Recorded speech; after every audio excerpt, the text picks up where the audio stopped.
बिस्मिल्लाहिर्रहमानिर्रहीम। अस्सलाम वालेकुम दोस्तों, उम्मीद करता हूँ आप सब खैरियत से होंगे। आज का हमारा टॉपिक है भिंडी के इस्तेमाल से मर्दाना कमज़ोरी का इलाज। चलिए वीडियो की जानिब बढ़ते हैं। मर्दाना अमराज।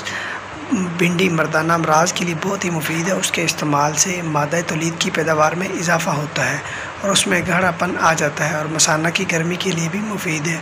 उस मकसद के लिए उसे पकाकर भी खाया जा सकता है। जबकि बिल्कुल नरम व नाजुक भिंडी जिसमें अभी बीज ना पड़े हों, खुश्क करने के बाद सफ़ूफ़ करके खाना बेहद मुफीद है। भिंडी को पकाने से पहले उसको साफ़ पानी से धो ले। बाद अज़ा उसके सिरों को तराश दे। काटने के बाद नहीं धोना चाहिए बल्कि पहले धोना चाहिए। सालम भिंडी को दरमियान से चीर कर या उसके टुकड़े टुकड़े कर कर उसे घी में तल कर इस्तेमाल करना भी मुफीद है। दो नाजुक भिंडियाँ लेकर जिनमें अभी बीज नहीं आए को 1 चम्मच शहद के साथ दिन में 2 बार खाना भी मुफीद है। दोस्तों, उम्मीद करता हूँ आपको ये मेरी वीडियो अच्छी लगी होगी।